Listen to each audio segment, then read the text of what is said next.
Viewers, we're live this morning. I'm Shivangi Shukla getting you the latest coming in. We have a lot lined up for you from politics to the world of business, entertainment and sports. But as usual, the top headlines that we are tracking. Let's get started.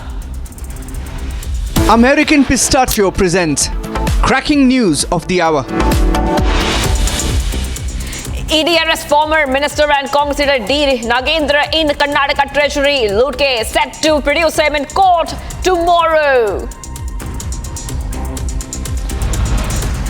Union Home Ministry's big move. June 25th will be marked as Samvidhan Hatya Divas in remembrance of Indira Gandhi's emergency era. Political storm brews over Maharashtra as NDA sweeps 9 of 11 seats. In MLC polls of sources revealed that 7 Congress leader had cross-voted. Centre's panel begins probing Pooja Kedkar's case as sources say that she might be terminated as an IAS officer if found guilty. International. And many celebrities flock to Mumbai to attend the wedding of Anant Ambani and Radhika Merchant.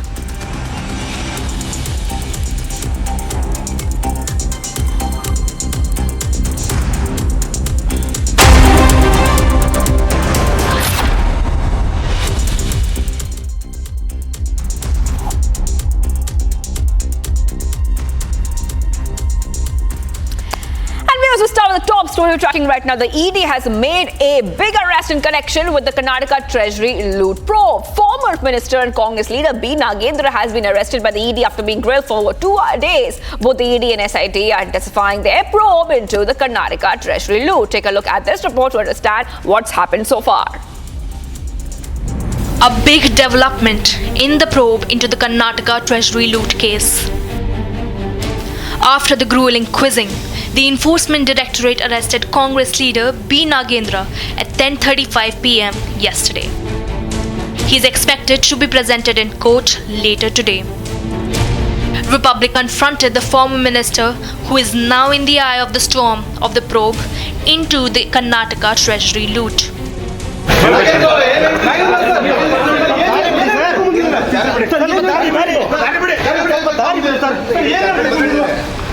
ಮನೆಯಿಂದ ಕರ್ಕೊಂಡು ಬಂದಿದ್ದಾರೆ.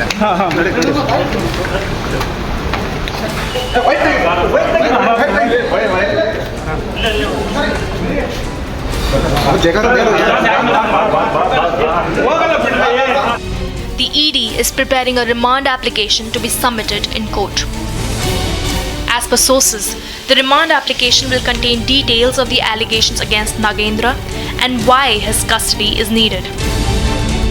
Both the ED and the SIT are leaving no stone unturned to reach the bottom of this scam and punish the guilty. As the probe intensifies, the big question is how many more heads of the senior Congress leaders will roll. In Majnu Ka Tila, Delhi, the Delhi Development Authority has issued a public notice announcing a demolition drive scheduled for July 13 and 14. This action threatens to displace around 170 Pakistani Hindu families who have been residing in this area, many for over a decade. The impending eviction drive has sparked fear and uncertainty among the community, which appeals for authorities to provide alternative housing solutions before carrying out the demolition drive. Let's go straight across to my colleague Piyush, who's joining us right now. Piyush, I'm coming across to you. DDA has announced a demolition drive against the encroachment on the Yamuna floodplain near Majnu Ka Tila. Take us through what we can expect today. So good morning to you, Shivangi, and good morning to all our viewers who are viewing us at the moment. And you rightly mentioned that the Delhi Development Authority has issued a notice to certain slum dwellers who had built their slums along the Yamuna plains for the demolition drive. And this issue was served by the Delhi Development Authority after there was an order that was passed by the National Green Tribunal Court, which had ordered that the floodplains of Yamuna were getting destroyed because of the habitations and because of the illegal habitations that was built around these floodplains. And most likely to be affected by these demolition drive, most probably that will occur today, are those Hindu families that have built their shanties along the Yamuna floodplains. Now they have been served the notice and they have been given an assurance that they would be given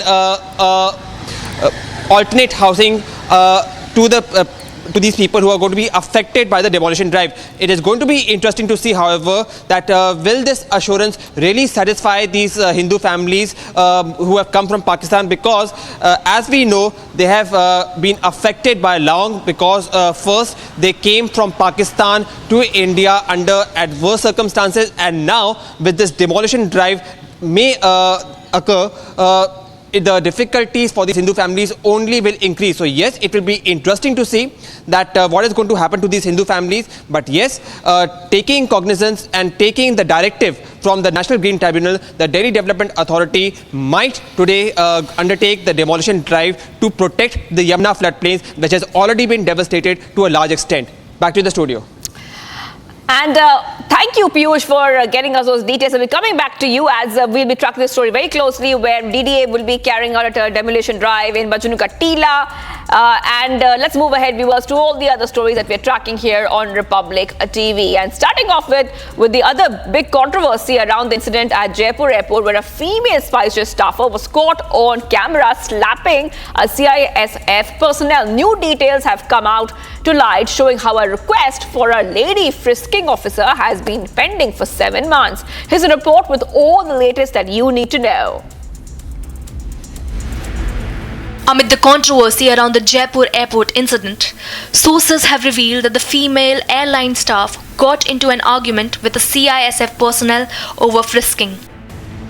She asked to be allowed to go through the back-end entry gate, but the CISF official insisted on frisking. Jaipur airport पर गुरुवार को सुबह SpiceJet की महिला crew member ने CISF जवान को थप्पड़ मार दिया। चांटा मारने की वजह सिर्फ इस बात को लेकर हुई थी कि स्पाइसजेट की क्रू मेंबर को सीआईएसएफ के जवान ने सिर्फ रोक लिया था, और रोकने का कारण ये था कि वो व्हीकल गेट था और व्हीकल गेट से वो महिला क्रू मेंबर एंट्री ले रही थी। इसी बात को आपत्ति दर्ज कराते हुए सीआईएसएफ के जवान ने महिला क्रू मेंबर को रोका और कहा कि आप यहाँ से नहीं जा सकती, आपका जो रास्ता है वहाँ जाइए, और उसकी वजह से आवेश में आकर के महिला क्रू मेंबर ने चांटा रख दिया। बहरहाल एयरपोर्ट का मामला जब एयरपोर्ट थाने पहुंचा तो पुलिस में दोनों तरफ से एफआईआर दर्ज कराई गई, लेकिन सीआईएसएफ जवान की तरफ से जो एफआईआर दर्ज कराई गई थी उसके आधार पर महिला क्रू मेंबर को न्यायिक परीक्षा में भेज दिया गया है। Made to wait for 20 to 25 minutes, the airline staff was annoyed at the absence of a female frisking officer at the gate at night. She got into an argument with the CISF officer after he asked her to stop. The airline staff insisted that she be allowed to go, but the CISF officer stopped her, citing procedure. In light of the new details, it remains to be seen if the airport authorities learn from the incident and plug all avoidable security loopholes. All right, viewers, let's go straight across to my colleague who's joining us in fact, Riyanka is joining us right now. Riyanka, I'm coming across to you. If you could take the viewers through, what is coming in. Now, SpiceJet employee was arrested for slapping a cop, but, there's a new detail coming out that there was a request for a lady frisking officer, but there was no woman constable or no woman cop present at that gate. This is the latest that we're learning of, Riyanka. That's right, Shivangi, which is becoming the news point in this particular case as to why was there no deployment of a female frisking officer at that very gate from which the woman was wanting to enter through. This is the operational back-end gate which from where all these several vehicles that entered into the Jaipur airport, as well as several airline staff also who work at the back end, they also enter. Now, this particular woman, SpiceJet staff, she in fact had an altercation with the male CISF personnel at the Jaipur airport at the wee hours of 9th of this month. Now, there was this altercation because she was asking for a female officer to be present there so that she could be screened and she could go ahead with her work. because we saw in the video how she went ahead and slapped the CISF officer who was on duty at that very moment. There was an FIR which was filed by the CISF, which is when she got arrested. She was given a judicial custody. But yesterday, the woman was out on bail. She was being granted bail on accounts of the fact that she was waiting. She was in fact hurled inappropriate words by the CISF officer. That is version 1 of SpiceJet of the woman. She says that there were such inappropriate words used at her, which is why she got really agitated. She went ahead and slapped the CISF personnel. On the other hand, the second version of the CISF continues to prevail, that the woman was just asked to wait, and which is why she got agitated and went ahead and slapped the officer. Now, for yesterday and today, the duty roster of the CISF officer does not change. Okay, there is no change in the duty of the very officer at that particular gate of Jaipur Airport. But the woman, she has come back to her family last night after she was granted bail from the court. We have to wait and see, because we exclusively spoke to her lawyer, who said that, the allegations of sexual harassment which have been given by the woman in her FIR as well, there were mentions of what the words were used by the CISF personnel. That case is going to, take momentum. Today and tomorrow the courts are closed. On Monday, the woman will be presented in front of a judicial magistrate, and that is when, this case will take further momentum. We will today try and get in touch with the SpiceJet woman staffer who had to face this sort of an incident there at Jaipur Airport. But for now, this remains to be seen as to which version holds the most credibility in this case so far.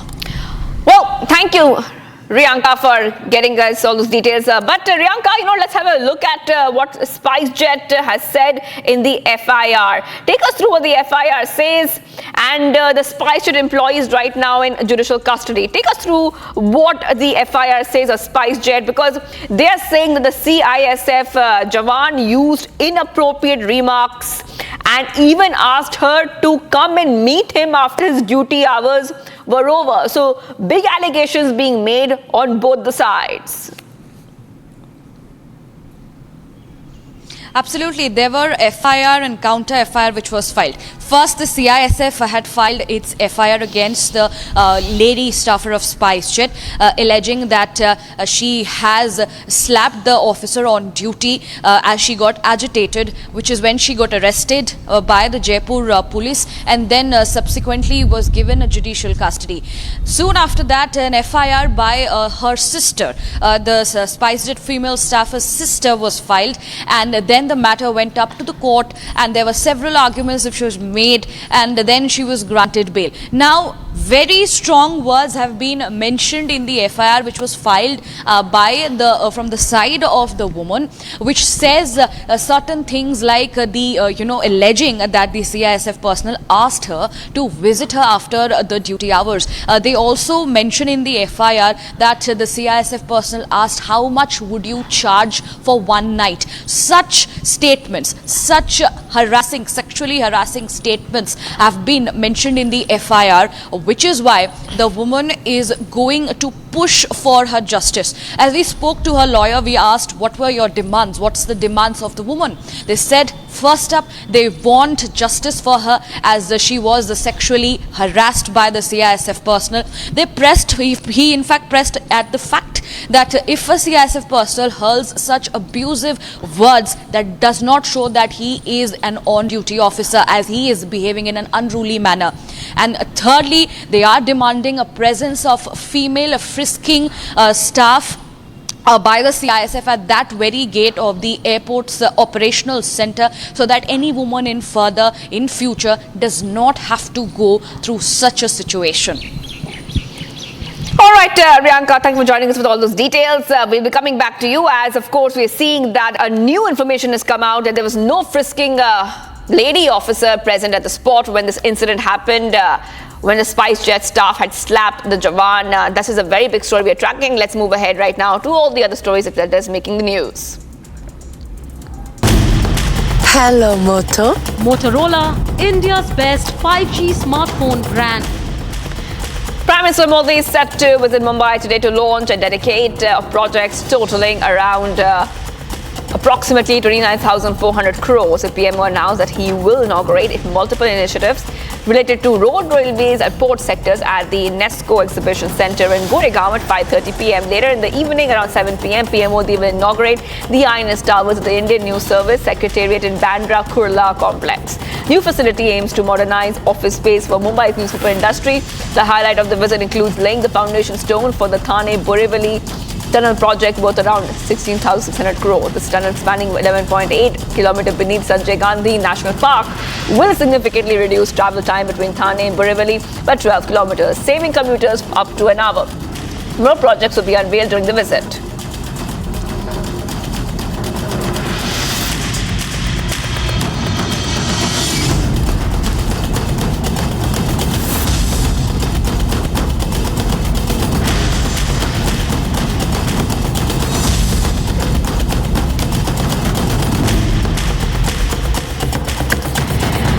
IAS Pooja Khedkar has become the face of the fresh controversy surrounding the UPSC system in our country after the centre appointed a one-member panel to investigate the now transferred IAS officer's claim. The fate of the credibility of the UPSC system and IAS officer now hangs in the balance. What could happen if the panel finds that Pooja's credentials were untrue? Well, find out in our next report.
Ma'am आपके ऊपर जो आरोप लगे हैं ma'am जो आपके ऊपर आरोप लगे हैं क्या क्या नाम है मैम आरोपों को लेकर क्या कहेंगे आप बहुत गंभीर आरोप है मुझे प्लीज इन आरोपों मैम आपके ऊपर जो आरोप लगे हैं आप ही ने मुझे बताया कि कमेटी फॉर्म हुई है तो I think we should respect that and whatever my submission is I will give it to the committee Pooja Khedkar made national headlines after her long list of VVIP demands came to the fore despite her probationary status as an IAS officer. The long list of demands include a VVIP card, VVIP staff and even hijacking the chambers of a superior officer. आप देख सकते हैं police जो है वो आवाज देकर बुला रही है। उन्होंने कई बार बेल बजाई है, आवाज दी है। क्या आपको कोई रिस्पॉन्स आ रहा है? ये देखो वो आवाज दे रहे हैं, अंदर से गेट बंद है, आपको रिस्पांस नहीं आ रहा है। तो पुलिस को कोई रिस्पांस नहीं आ रहा है, अंदर से गेट बंद कर दिया गया है। आपकी कोई फोन पे बात हुई है उनसे? फोन पे कोई बात हुई है उनको बाहर आने के लिए? तो डॉक्टर पूजा खेड़कर के यहाँ से कोई रिस्पांस नहीं आ रहा है। पुलिस अपनी भरसक कोशिश कर रही है दरवाजा खोलने के लिए, नॉक कर रही है दरवाजे पे। आप देख सकते हैं यहाँ से बेल बजाई जा रही है। पुणे पुलिस अपनी पूरी कोशिश कर रही है। आप आवाज दे रहे, कुछ आवाज आ रही है वहाँ से? नहीं सर, अंदर से डोर लॉक है अंदर से। पुणे पुलिस को कोई जवाब नहीं आ रहा है? कोई रिस्पांस नहीं है। बेल भी बजा रहे हैं, आपके सामने बजाई है, बेल भी नहीं बजा उठा रहे हैं। और देखिए अंदर लॉक लगा हुआ है, यहाँ से कोई दिख भी नहीं रहा है अंदर। तो ये खान साहब है जो ट्राई कर रहे हैं गेट खोलने का, लेकिन आवाज नहीं आ रही है। While the central panel is set to investigate all details of Pooja Khedkar, the IAS officer has gone silent. मैंने जैसे पहले ही आपको बोला, I am not authorised to say anything to the media. मेरा जो भी सबमिशन होगा मैं वो कमेटी को कर दूंगा। All eyes are on the central panel's report. If Pooja Khedkar's claims are found to be untrue, she would be dismissed from the service and could be staring at criminal action.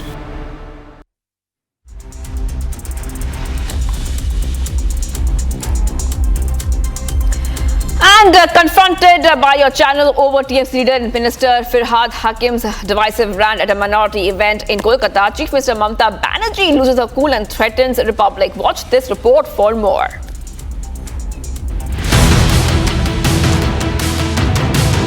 Amid the controversy over Kolkata Mayor Hakim's shocker,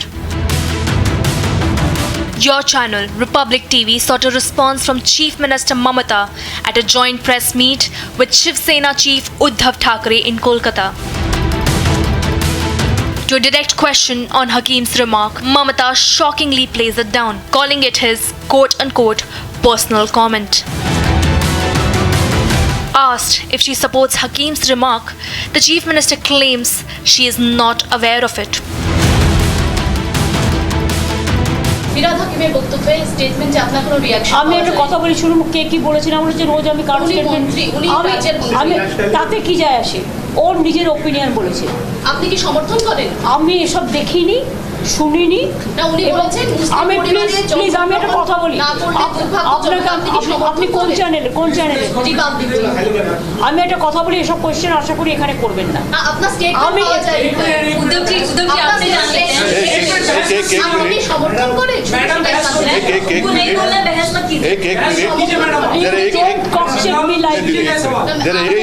पारिवारिक मुलाकात है কি বলে না বলে আমি তো রোজ দেখি না, আমার যদি কেউ নলেজে নিয়ে আসে, লেট মি সি ফার্স্ট কি বলেছে, then I can reply.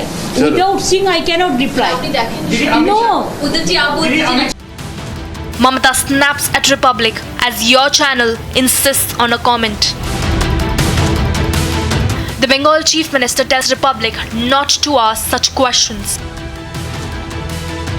As Mamata tries to duck the Republic's query on Hakim's shocker, the larger question is, does she endorse what he said? Hello, Moto. Motorola, India's best 5G smartphone brand. Indian government has designated June 25th as Samvidhan Hatya Divas to commemorate the day of emergency. It was declared by 1975. Remember, Union Home Minister Amit Shah launched this decision yesterday, emphasizing it honors the resilience of those who suffered during this period. A Gazette notification issued by the Union Home Ministry highlighted the abuse of power during the emergency, stating that the day will serve to reaffirm India's commitment to democracy and individual freedom. Shah criticized the action of the then Prime Minister Indira Gandhi, accusing her of stifling democracy through the imposition of emergency, which led to widespread arrest and suppression of media freedom. He underscored that observing Samvidhan Hatya Divas annually will ensure that such abuses of power are never repeated in the future.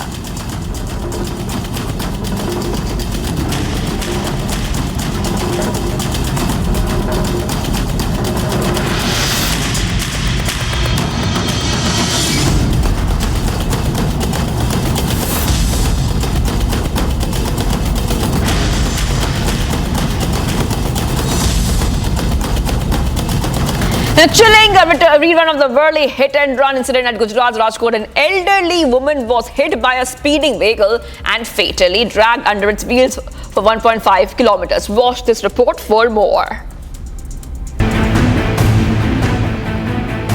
Amid the outcry over a spate of fatal hit-and-runs involving VVIP brats, a speeding car in Rajkot rammed an elderly rag picker and dragged her under the wheels for 1.5 kilometers.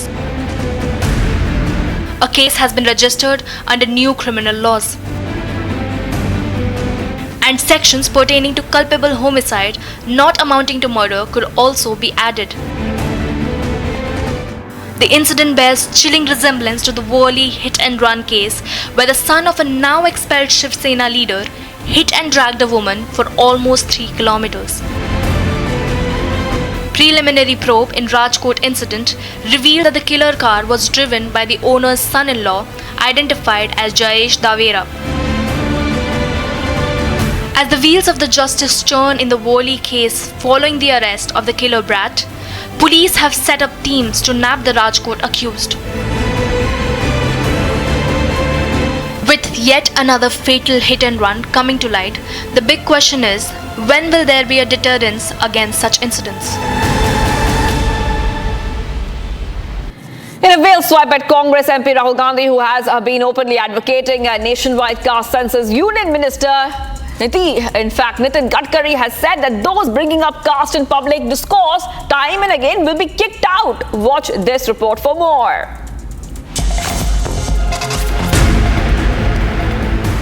Amid persistent demands by the Congress and its indie partners for a nationwide caste census, Nitin Gadkari issues stinging counter.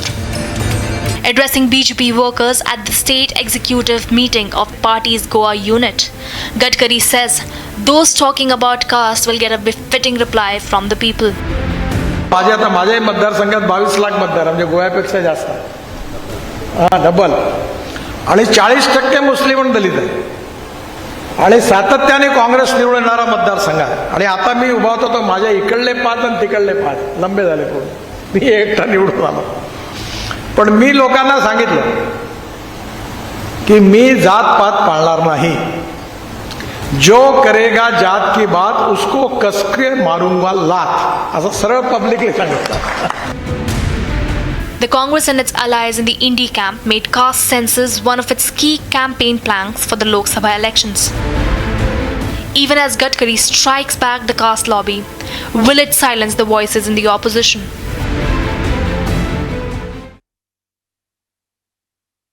American Pistachio presents Cracking News of the Hour.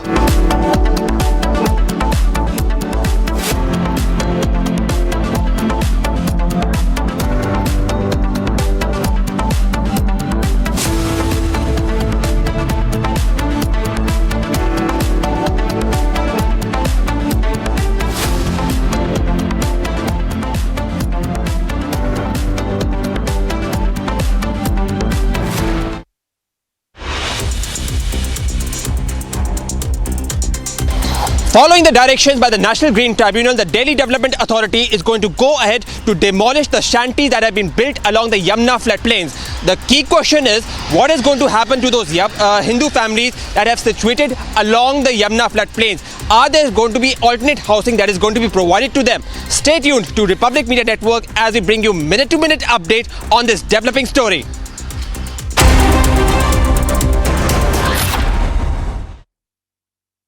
Amity University Dubai has been awarded as the best university campus in the Middle East by Forbes magazine and recognized as the best university for job placements. Jumpstart your global career in Dubai with Amity, with faculty and students from over 50 nationalities. Visit amity.edu/Dubai. जागा माझी मी पण माझी पण जागा ही मूळ मालक कागद 7/12 माझ्यावर आहे 7/12 माझ्या नावावर कोर्टाचं होईल मग कोर्टाचं मला आणून दाखवायचं कोर्टाचा मला अगोदर कोर्टाचं आणून दाखवायचं हा कसं काय घ्यायचं बघतोस घ्या सगळं घ्या मी पण नाही घाबरत आहे कोर्टाचं आणून द्यायचं मला पण की तुम्हाला काय कोर्टाने मी कोर्टात गेलेलो आहे मी पण गेलेलो कोर्टात त्याच्यावर कोर्टात नाही मी येणार काय व्हायचं ते उद्या मी येणार हा होऊन जाऊ देत मी पण येणार मी करणार मॅडम आपलं कायदेशीर चालू आहे मॅडम ऐका मॅडम कायदेशीर मला कायद्याने तुम्ही आम्हाला का त्रास देताय मला सांगितलेलं आपण तुम्ही करू नका म्हणून ऐका आपण कायदेशीर करतोय ना मॅडम मॅडम आपण सुशिक्षित लोक आहोत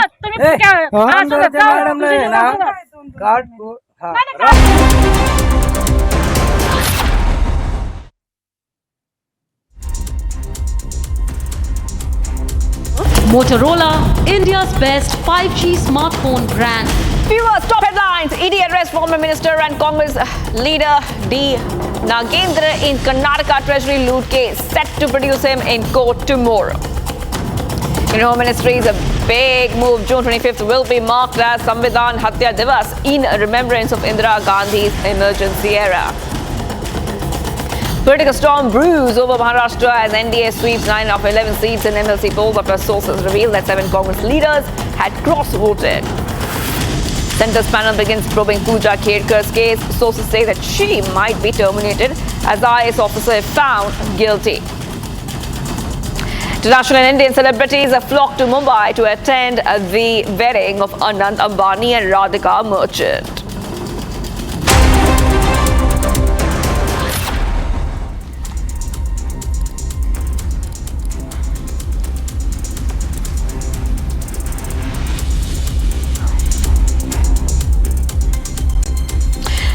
move ahead right now to the other big story we're tracking. International story. Nepal's Prime Minister has a crucial vote of confidence in Parliament, prompting him to step down after just 19 months in office. His coalition government collapsed when the largest party withdrew its support, leaving him unable to secure the necessary majority in the House of Representatives. As a result, he now leads a caretaker government until a new one can be formed. Here's a full report.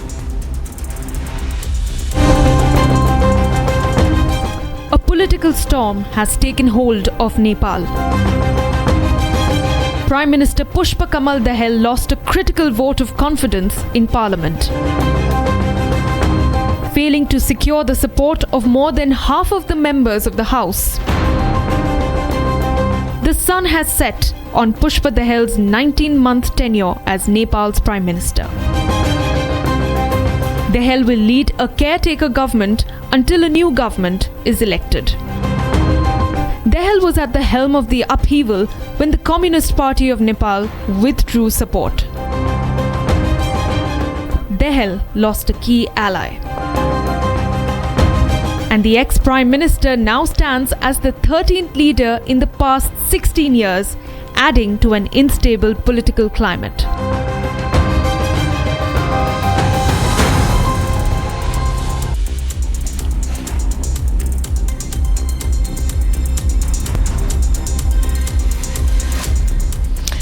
In parts of Europe, rising temperatures have sparked alert warnings from Romania to Russia. Europe is battling a severe heatwave crisis, with temperatures soaring up to over 44 degrees Celsius, with the Met Department predicting temperatures to rise even further in the next few days. Soaring temperatures have forced people to stay indoors, disrupting businesses across Europe. Here's more.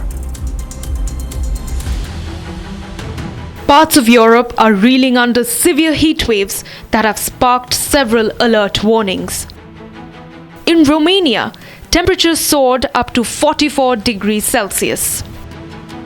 A red alert for extreme heat has been issued for parts of the country.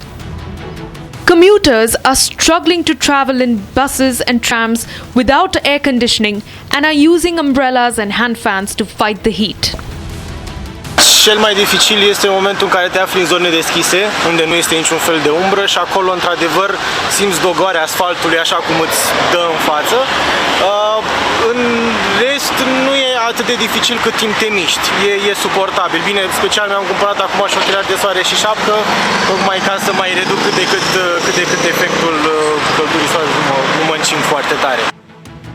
People were also seen cooling near fountains in central Bucharest to beat the heat. Voi avea mai multă grijă, probabil o să aplic și cremă de soare și voi încerca, am mereu apă la mine, în caz de orice mă opresc undeva la umbră, iau o pauză, încerc să nu mă supra-solicit. Nu știu cum o să fie, probabil mai nasol decât până acum, am înțeles că temperaturile vor fi și mai ridicate. Asta este, încercăm să supraviețuim, deși în mod normal ar trebui să încercăm să facem ceva să combatem situațiile astea, să nu se mai întâmplă. In Kosovo's capital of Pristina, temperatures reached 36 degrees Celsius, resulting in people preferring to stay indoors, with the streets and bars wearing a desolated look.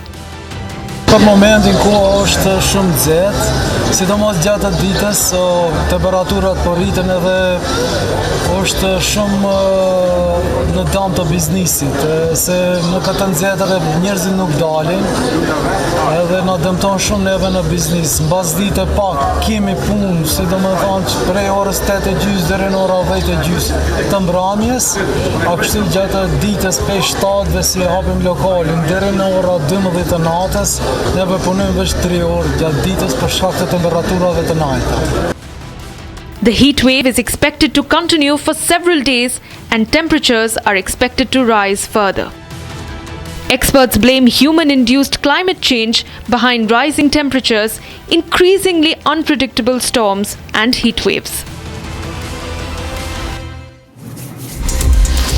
Viewers, let's move ahead. The landslides in Nepal has destroyed lives and livelihoods. At least 60 people are missing and 2 buses swept into the river after a landslide. Nepal, in fact, is facing very heavy rainfall currently. Here's what is happening in Nepal.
5G smartphone brand. In a solemn ceremony held, Ukraine mourned the victims of the devastating Russian missile strike on a children's hospital earlier this week. The attack, part of Russia's heaviest bombardment on the Ukrainian capital in 4 months, inflicted severe damage on the hospital, traumatizing families and critically affecting young patients already battling life-threatening illnesses.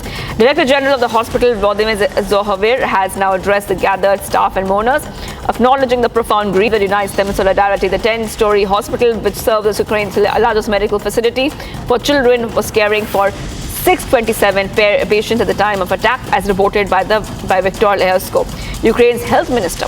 During the commemoration service, the Chamber of Orchestra Kiev Classic, under the direction of Chief Conductor Herman Makarenko, performed a moving classic piece to honor the lives lost in the tragedy.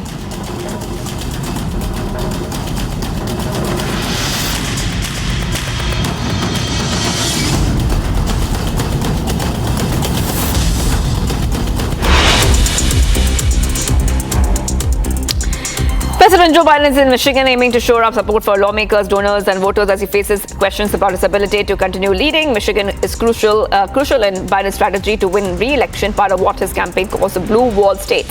At a news conference, Biden defended his policy strongly but stumbled over a reference to former President Donald Trump, despite calls for over a dozen members of Congress for him to step aside.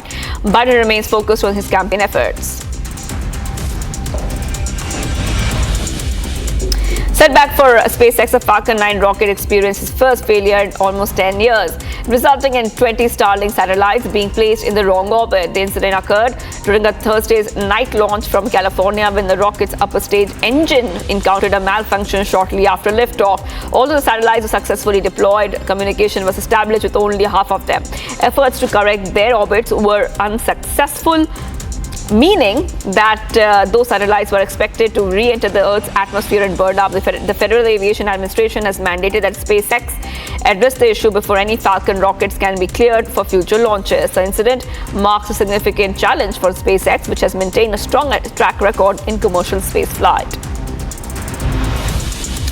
Rwandan President Paul Kagame was greeted with enthusiasm by crowds of supporters at a campaign rally in Gasabo, just outside Kigali. He arrived standing atop an open van, waving to thousands of cheering supporters.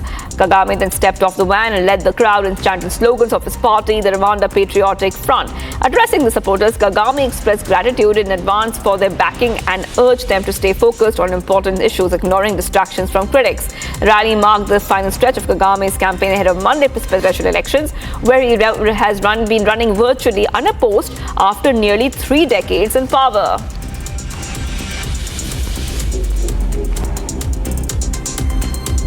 Him because there are many things he has done in the past, and now he's continuing to do many things in the future.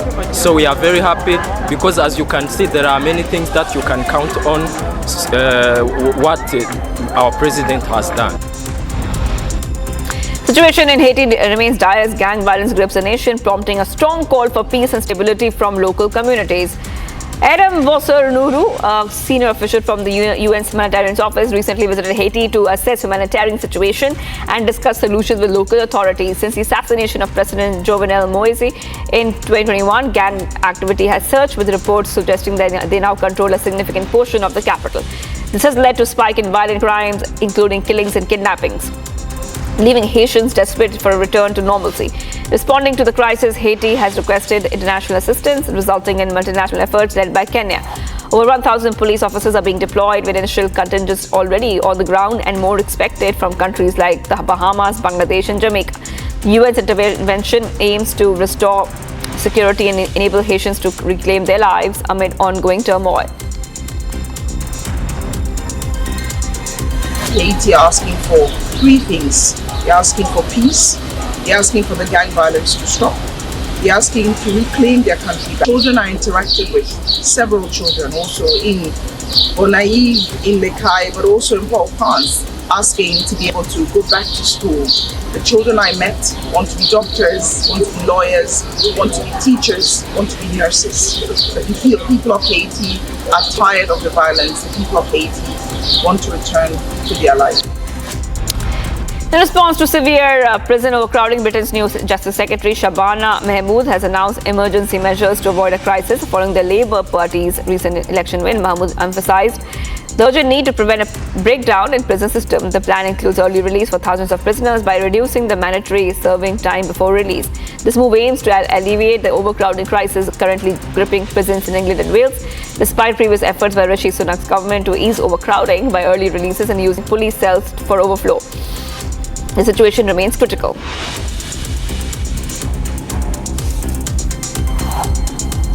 So today I am announcing the government has no option but to introduce a temporary change in the law. Those serving eligible standard determinate sentences will leave prison after serving 40% rather than 50% in custody. I do not take this decision lightly. I fully understand there is risk attached with doing so. But to disguise reality and delay further, like my predecessors did, is unconscionable and will lead to disaster. Recovery efforts are in full swing across flood-ravaged areas of Vermont following devastating flooding. The flooding, described as a raging torrent, caused extensive damage, breaching the back of Bradley's residence. Other parts of Plainfield damage, including the collapse of concrete bridge and subsequent destruction of a nearby apartment building, with 5 units have been reported. Throughout Vermont, state swift water teams alone rescued approximately 120 residents, with many more saved by local emergency responders.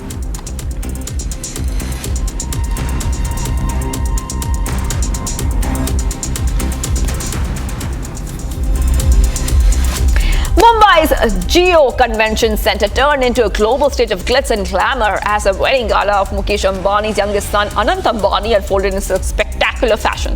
From Bollywood icons to Hollywood stars, political dignitaries and Fortune 500 CEOs, the guest list reads like a who's who from around the world. Let's take a look at this dazzling highlight of the opulent affair that has captured international attention.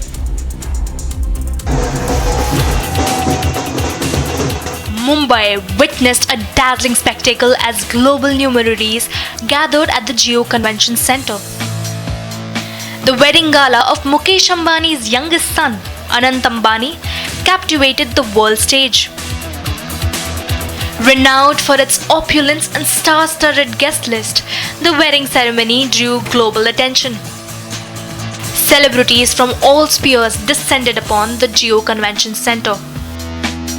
Bollywood icons including Bachchans, Kapoors, Katrina Kaif, Vicky Kaushal, Deepika Padukone, Priyanka Chopra and Alia Bhatt graced Anant Ambani and Radhika Merchant's wedding.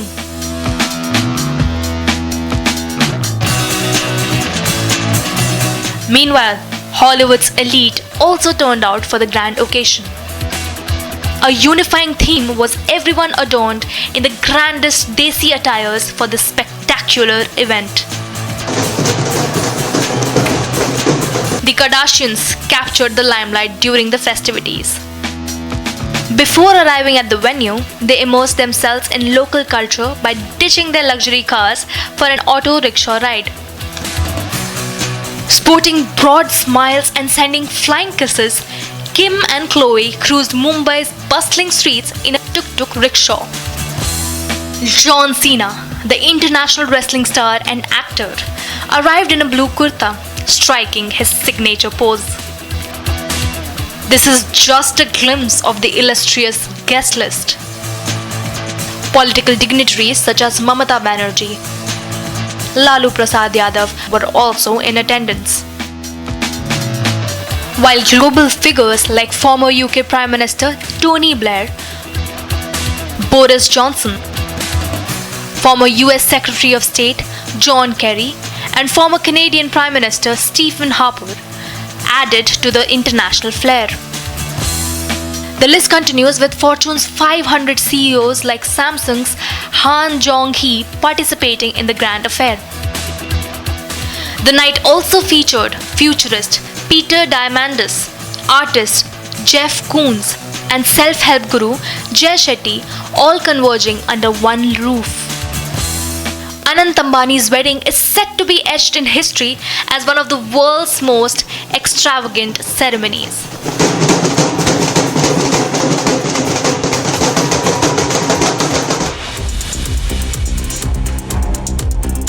One couple and Radhika tied the knot. Several top-notch people from various fields of entertainment, sports and politicians were present to bless the newlywed couple. Kim Kardashian and her sister Khloe made stunning entrance at the wedding, along with other couples from the entertainment industry who arrived at the venue in grand style. Meanwhile, the Ambani family also posed together, all dressed in traditional attire. And Ambani's outfit was adorned with floral motifs and an elephant brooch on his kurta, symbolizing the Vantara initiative for wildlife. Nita Ambani donned the traditional lehenga sari and carried a Lord Ganesha idol with a diya to seek divine blessings for her son's big day.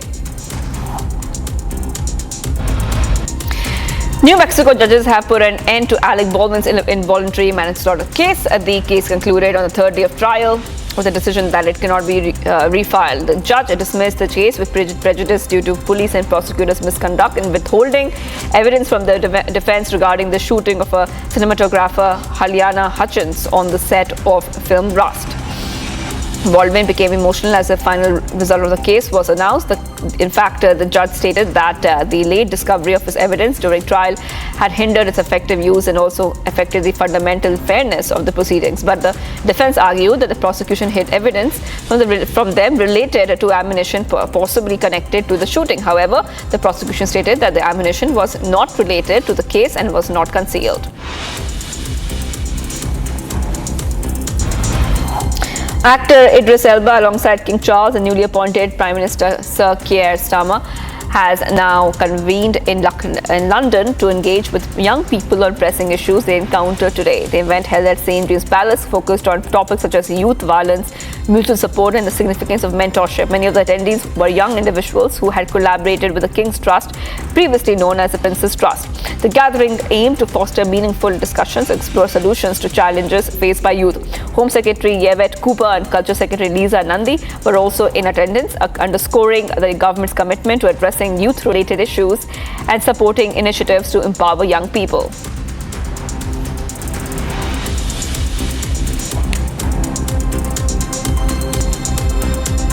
American Pistachio presents Cracking News of the Hour.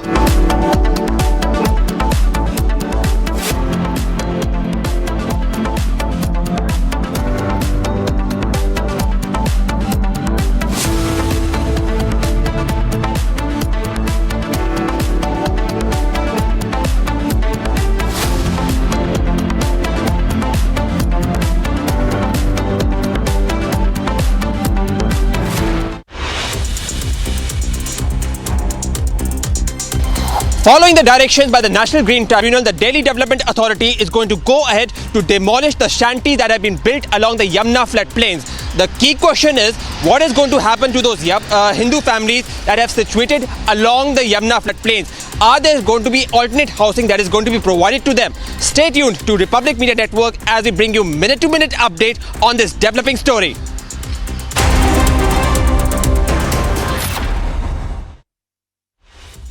And viewers, welcome back. The Indie Bloc has suffered a major defeat in the MLC polls after the Mahayuti alliance led by the BJP, Shiv Sena and NCP won all the 9 seats it contested on. And celebrations erupted across the Mahayuti alliance after the poll results were announced. The leaders of the alliance said that with this, the arrogance of the opposition has been wiped off. Here's a full report.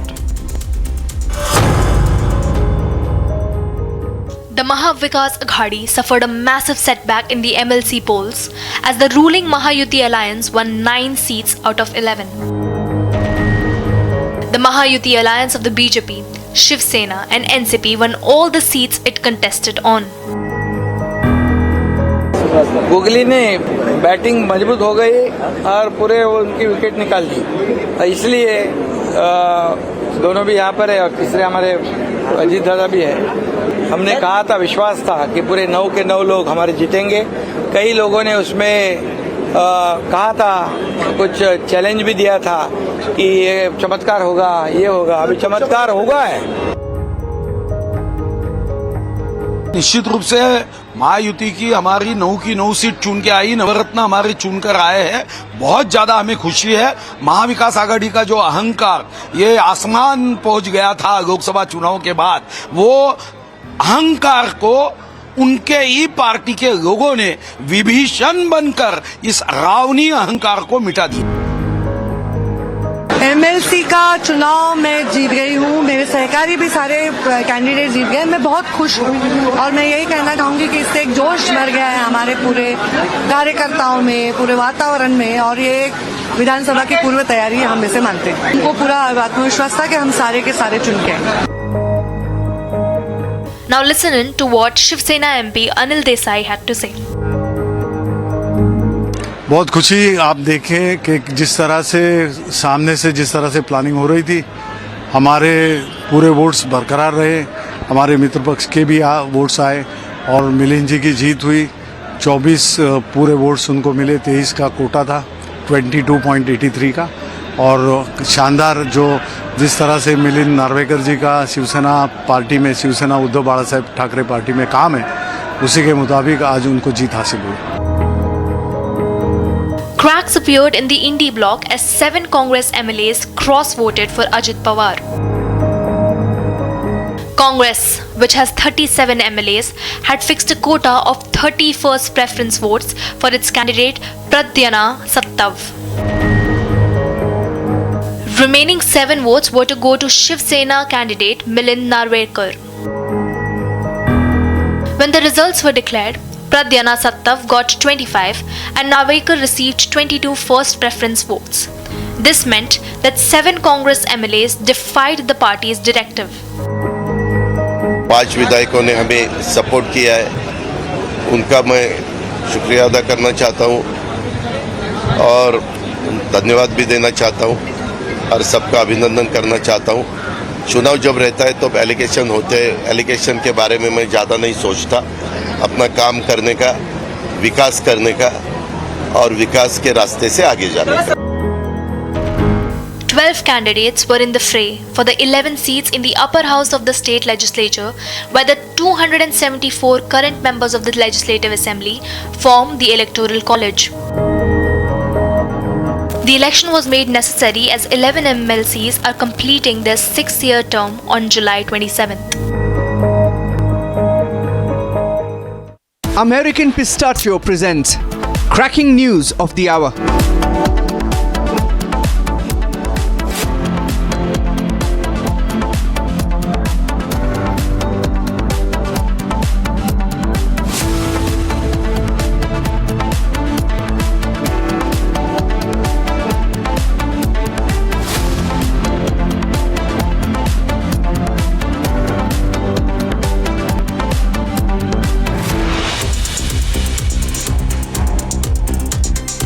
The SpiceJet Slapgate case is gaining momentum. Questions now being raised as to why a female CISF personnel was not present at that very gate from where the SpiceJet female staffer was wanting to enter and go ahead and do her work. Two versions continue from SpiceJet as sexual harassment being done by a CISF personnel, and the second version of the CISF as calling the woman being an unruly manner, abusing and slapping officer on duty. Stay tuned, viewers.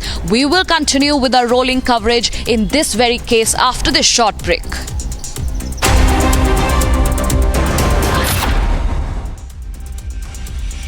जागा माझी मी पण जागा माझी पण जागा ही असेल मला कागद 7-12 माझ्यावर आहे 7-12 माझ्या नावावर कोर्टाचं होईल मग कोर्टाचं मला आणून दाखवायचं कोर्टाचा मला अगोदर कोर्टाचं आणून दाखवायचं हा कसं काय घ्यायचं बघतोस घ्या सगळं घ्या मी पण नाही घाबरत आहे कोर्टाचं आणून द्यायचं मला पण की तुम्हाला नाही कोर्टाने मी कोर्टात गेलेलो आहे मी पण गेलेलो कोर्टात त्याच्यावर कोर्टात नाही मी येणार काय व्हायचं ते उद्या मी येणार हा होऊन जाऊ देत मी पण येणार मी करणार मॅडम आपलं कायदेशीर चालू आहे मॅडम ऐका मॅडम कायदेशीर मला कायद्याने तुम्ही आम्हाला का त्रास देताय मला सांगितलेलं नाही तुम्ही करू नका म्हणून ऐका आपण कायदेशीर करतोय ना मॅडम मॅडम आपण सुशिक्षित लोक आहोत तुम्ही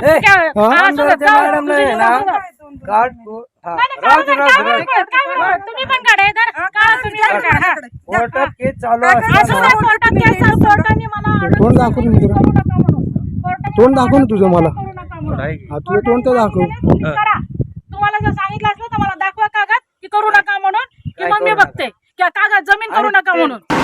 Setting the agenda for Bharat.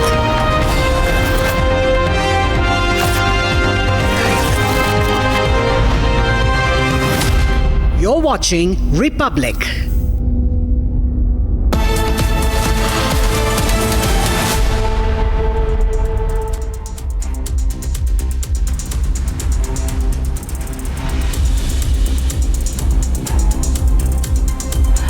A very good morning, viewers. We are live on Bacon Republic TV and I'm Rakhta Mishra with you. Let's get started with the top headlines that are live this morning. American Pistachio presents cracking news of the hour. ED former minister and Congress leader D. Nagendra in the Karnataka Treasury loot case is set to produce him in court tomorrow.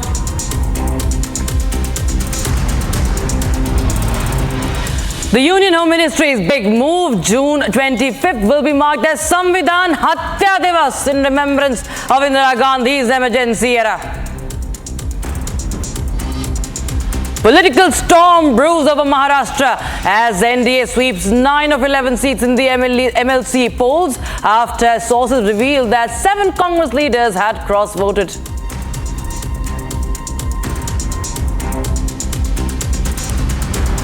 Centre's panel begins probing Pooja Khedkar's case. Sources say she might be terminated as an IAS officer if found guilty. International and Indian celebrities flock to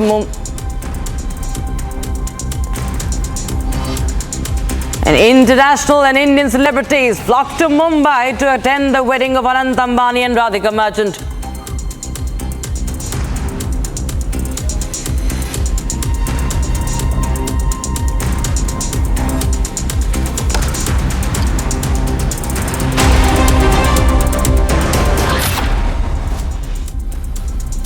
The Enforcement Directorate has made a big arrest in connection with the Karnataka Treasury loot probe. Now, former Minister and Congress leader B. Nagendra has been arrested by the ED after being grilled for over 2 days. Now, both the ED and the SIT are intensifying their probe into the Karnataka Treasury loot. Take a look at this report to know the latest.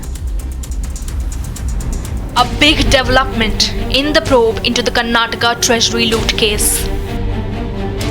After the grueling quizzing, the Enforcement Directorate arrested Congress leader B. Nagendra at 10:35 p.m. yesterday. He is expected to be presented in court later today. Republic confronted the former minister, who is now in the eye of the storm of the probe into the Karnataka Treasury loot.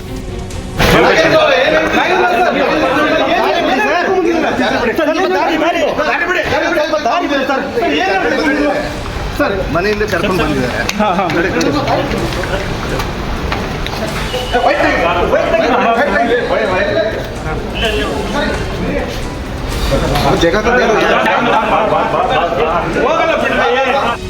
The ED is preparing a remand application to be submitted in court. As per sources, the remand application will contain details of the allegations against Nagendra and why his custody is needed. Both the ED and the SIT are leaving no stone unturned to reach the bottom of this scam and punish the guilty. As the probe intensifies, the big question is how many more heads of the senior Congress leaders will roll. Now, in Delhi's Majnu Ka Tila, the Delhi Development Authority of the DDA has issued a public notice announcing demolition drive scheduled for the 13th and the 14th of July. Now, this action threatens to displace around 170 Pakistani Hindu families who have been residing in this area, many for over a decade. Now, the impending eviction drive has sparked fear and uncertainty among the community, with appeals for authorities to provide alternative housing solutions before carrying out the demolition. And for more on this, I'm being joined by my colleague Piyush Ori. Now, Piyush, DDA considering demolition drive in Majnu Ka Tila.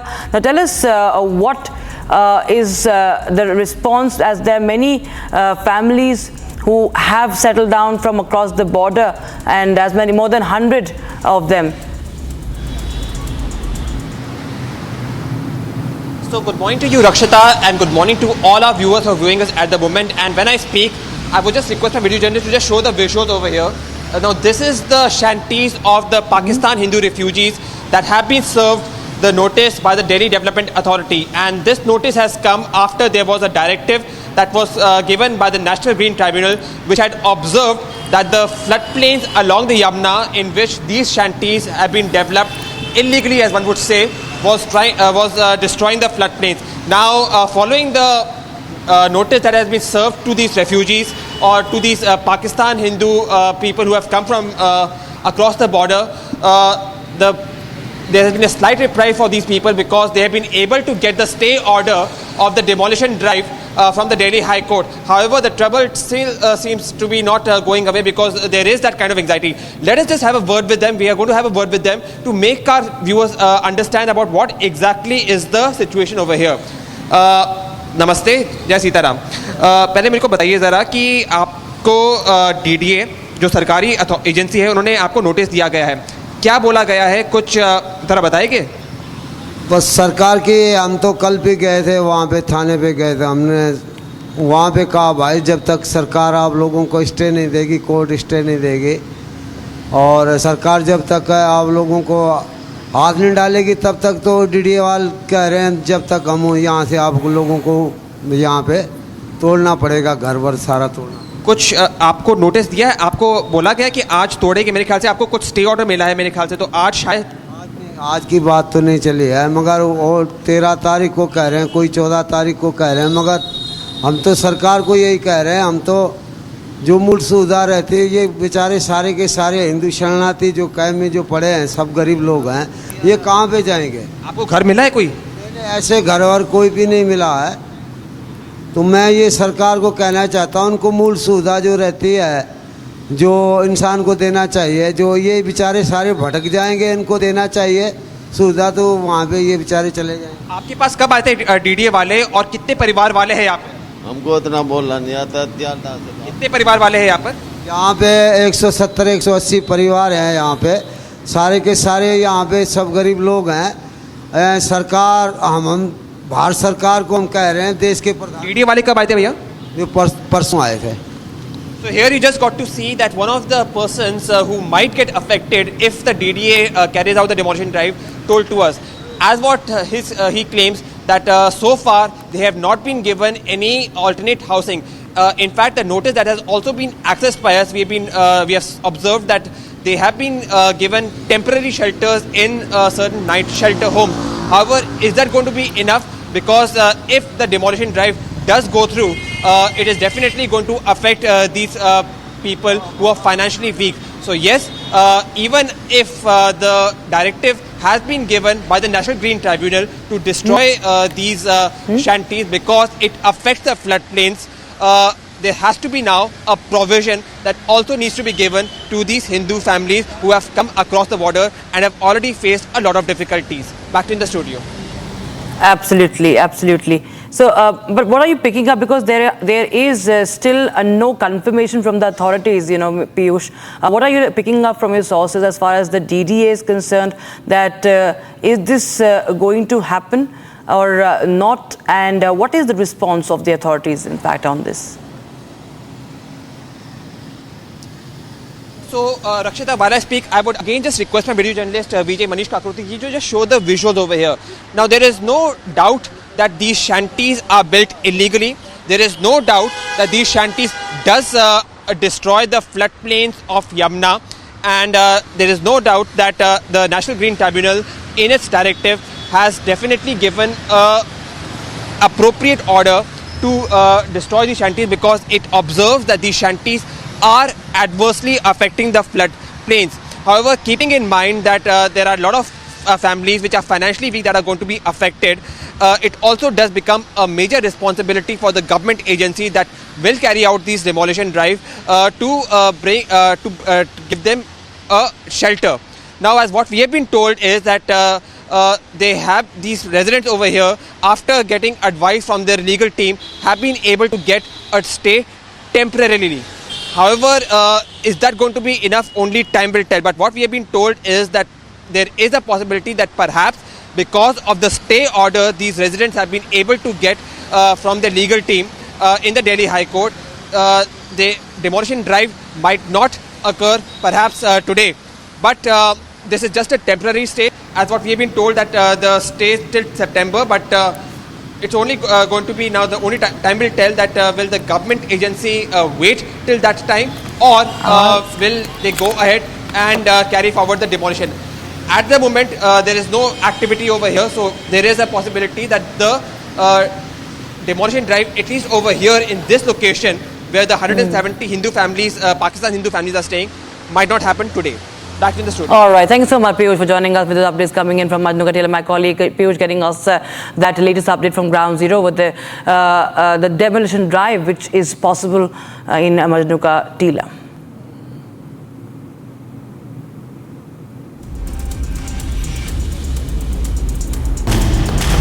Hello, Moto.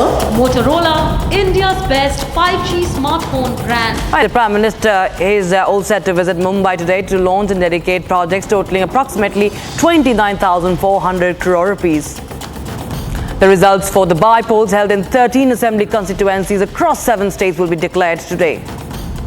BJP State Working Committee meeting is scheduled at the JECC auditorium in Rajasthan today, where more than 8,000 party workers will attend the meeting.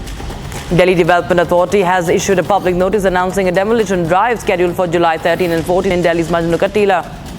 Pooja Khedkar, a probe has now intensified and she will face termination if found guilty.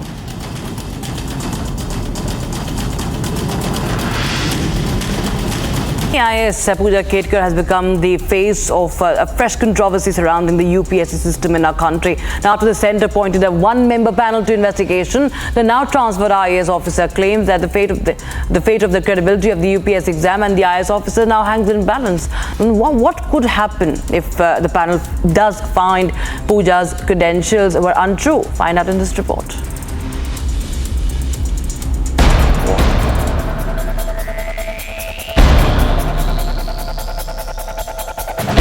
The curious case of IAS Pooja Khedkar's VVIP entitlement as a probationary officer has sent shockwaves throughout the UPSC system. आपने मुझे बताया कि company so I think we should respect that and whatever my submission is I will give it to the company. This after her credential as an OBC and a physically challenged candidate came under scrutiny after an investigation. Now, the centre has formed a one-member panel to investigate Pooja Khedkar's candidature claims. Sources tell Republic that if the information submitted by her is found to be untrue, she can even lose her job. Republic confronted the controversial IAS officer after the panel was set up to probe her case. Ma'am आपके ऊपर जो आरोप लगे हैं ma'am जो आपके ऊपर आरोप लगे हैं क्या नाम है मैम आरोपों को लेकर क्या कहेंगे आप बहुत गंभीर आरोप है मुझे प्लीज इन आरोपों मैम आपके ऊपर जो आरोप लगे हैं आप ही ने मुझे बताया कि कमेटी फॉर्म हुई है तो I think we should respect that and whatever my submission is I will give it to the committee. Pooja Khedkar made national headlines after her long list of VVIP demands came to the fore despite her probationary status as an IAS officer. The long list of demands include a VVIP card, VVIP staff and even hijacking the chambers of a superior officer. आप देख सकते हैं police जो है वो आवाज देकर बुला रही है. उन्होंने कई बार बेल बजाई है, आवाज दी है. क्या आपको कोई रिस्पॉन्स आ रहा है? ये देखो वो आवाज दे रहे हैं, अंदर से गेट बंद है, आपको रिस्पांस नहीं आ रहा है. तो पुलिस को कोई रिस्पांस नहीं आ रहा है, अंदर से गेट बंद कर दिया गया है. आपकी कोई फोन पे बात हुई है उनसे? फोन पे कोई बात हुई है उनको बाहर आने के लिए? तो डॉक्टर पूजा खेड़कर के यहाँ से कोई रिस्पांस नहीं आ रहा है. पुलिस अपनी भरसक कोशिश कर रही है दरवाजा खोलने के लिए, नॉक कर रही है दरवाजे पे. आप देख सकते हैं यहाँ से बेल बजाई जा रही है. पुणे पुलिस अपनी पूरी कोशिश कर रही है. आप आवाज दे रहे, कुछ आवाज आ रही है वहाँ से? नहीं सर, अंदर से डोर लॉक है अंदर से. पुणे पुलिस को कोई जवाब नहीं आ रहा है. कोई रिस्पांस नहीं है. बेल भी बजा रहे हैं, आपके सामने बजाई है, बेल भी नहीं बजा उठा रहे हैं. और देखिए अंदर लॉक लगा हुआ है, यहाँ से कोई दिख भी नहीं रहा है अंदर. तो ये खामसार है जो ट्राई कर रहे हैं गेट खोलने का, लेकिन आवाज नहीं आ रही है. While the central panel is set to investigate all details of Pooja Khedkar, the IAS officer has gone silent. मैंने जैसे पहले ही आपको बोला, I am not authorised to say anything to the media. मेरा जो भी सबमिशन होगा मैं वो कमेटी को कर दूंगा. All eyes are on the central panel's report. If Pooja Khedkar's claims are found to be untrue, she would be dismissed from the service and could be staring at criminal action. And my colleague Satya Prakash joins us live from Wasim. Now, Satya Prakash, tell us more about the latest update in this case. ना पूजा खेड़कर को लेकर कई तमाम तरह की बातें सामने आई थी. जो विवाद शुरू हुआ था एक सायरन को लेकर और तमाम उनकी जो डिमांड्स थी उसको लेकर, अब जो है उनकी क्रेडेंशियल्स पर भी सवाल या निशान खड़े हो रहे हैं और उनकी जो नौकरी है उस पर भी अब खतरा मंडराते हुए नजर आ रहा है. क्या मामला है जो अब उनकी जो नौकरी उस पर भी तलवार लटक रही है? देखिए, पूजा खेड़कर का जो मामला है उसकी जांच जो पैनल गठित किया है केंद्र सरकार ने, उस पैनल ने जांच शुरुआत किया है. उसमें जो दिव्यांग का सर्टिफिकेट हो, ओबीसी का सर्टिफिकेट हो, साथ ही जो उन्होंने वीआईपी का डिमांड किया था पुणे में जब असिस्टेंट कलेक्टर थी उस समय जो डिमांड किया था, इन सारे चीज़ों को लेकर जांच की शुरुआत हो चुकी है. जो प्राथमिक जानकारी मिल रही है कि जिस तरह से पुणे में उन्होंने डिमांड किया है उसमें कहीं न कहीं पूरी तरह से गलत पाई गई है, जो प्राथमिक जानकारी मिल रही है. दूसरा, जो दिव्यांग का सर्टिफिकेट और ओबीसी का जो सर्टिफिकेट है उस मामले को लेकर जांच किया जा रहा है. साथ ही जो न्यू मुंबई पुलिस ने महाराष्ट्र के गृह विभाग में एक शिकायत दर्ज कराई है कि उन्होंने पुलिस पर दबाव बनाया है एक केस को लेकर, उस मामले की भी जांच शुरू हो चुकी है. तो लगभग 4 मामले हैं पूजा खेड़कर के ऊपर जो कि अलग अलग लोगों द्वारा और साथ ही कहीं न कहीं जो सरकारी सेवा में है जो पुलिस अधिकारी उनके द्वारा लगाए गए हैं. इस मामले के लेकर जांच शुरुआत हो चुकी है. 2 वीक के अंदर ये रिपोर्ट सबमिट करना है. तो कहीं न कहीं आने वाले दिनों में पूजा खेड़कर की मुश्किलें बढ़ने वाली है. दूसरा जो मामला है, जो उनकी मां का वीडियो वायरल हुआ था कल, और इस मामले को लेकर जो पुलिस है, पुलिस कहना कि अगर शिकायतकर्ता इस मामले को लेकर शिकायत दर्ज कराते हैं, मामला दर्ज कराते हैं तो पूजा खेड़कर की मां के ऊपर भी कार्रवाई हो सकती है. तो कहीं न कहीं आने वाले दिनों में पूजा खेड़कर की मुश्किलें के साथ साथ उनकी मां की भी मुश्किलें बढ़ जाएगी. जी. All right, thank you so much for that information. So there's trouble also brewing in for Pooja Khedkar's mother, as Satya Prakash was telling us. Viewers, we'll keep a close eye on all the latest developments as far as this case is concerned. Now we'll shift our focus to more stories that we are covering, viewers. Amid the controversy around the incident at the Jaipur airport, where a female SpiceJet staffer was caught on camera slapping a CISF personnel. New details have emerged that show how a request for a lady frisking officer has been pending for 7 months. Here's a report with all the latest updates. Amid the controversy around the Jaipur airport incident, sources have revealed that the female airline staff got into an argument with the CISF personnel over frisking. She asked to be allowed to go through the back-end entry gate, but the CISF official insisted on frisking. Jaipur airport पर गुरुवार को सुबह SpiceJet की महिला crew member ने CISF जवान को थप्पड़ मार दिया. चांटा मारने की वजह सिर्फ इस बात को लेकर हुई थी कि स्पाइसजेट की क्रू मेंबर को सीआईएसएफ के जवान ने सिर्फ रोक लिया था, और रोकने का कारण ये था कि वो व्हीकल गेट था और व्हीकल गेट से वो महिला क्रू मेंबर एंट्री ले रही थी. इसी बात को आपत्ति दर्ज कराते हुए सीआईएसएफ के जवान ने महिला क्रू मेंबर को रोका और कहा कि आप यहाँ से नहीं जा सकती, आपका जो रास्ता है वहाँ जाइए. और उसकी वजह से आवेश में आकर के महिला क्रू मेंबर ने चांटा रख दिया.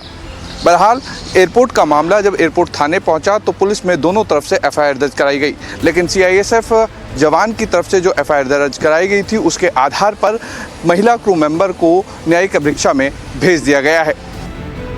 Made to wait for 20 to 25 minutes, the airline staff was annoyed at the absence of a female frisking officer at the gate at night. She got into an argument with the CISF officer after he asked her to stop. The airline staff insisted that she be allowed to go, but the CISF officer stopped her, citing procedure. In light of the new details, it remains to be seen if the airport authorities learn from the incident and plug all avoidable security loopholes. The Republic also spoke to the advocate of the SpiceJet staff.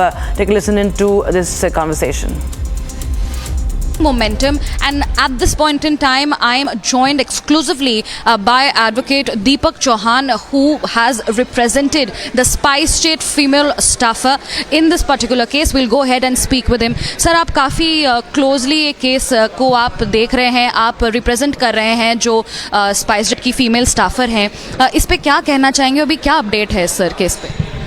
इसका update ये है कि CISF ने एक FIR register victim के खिलाफ कराई थी और उसमें उनको जुडिशियल कस्टडी हो गई थी। आज कोर्ट ने उनको बेल ग्रांट कर दी है। इम्पॉर्टेंट ये है कि इसके अंदर जो एएसआई था, सीआईएसएफ का स्टाफ था गिरिराज प्रसाद, उसने इसको सेक्सुअल हैरेसमेंट से रिलेटेड ऐसे सेंटेंसेस बोले कि शायद टीवी पर बोलना भी मेरे लिए ठीक नहीं होगा, जैसे कि तुम हमें खुश कर दो, हमें सेवा का मौका दो, तुम बाजारू औरत हो और एक रात का तुम क्या लोगी।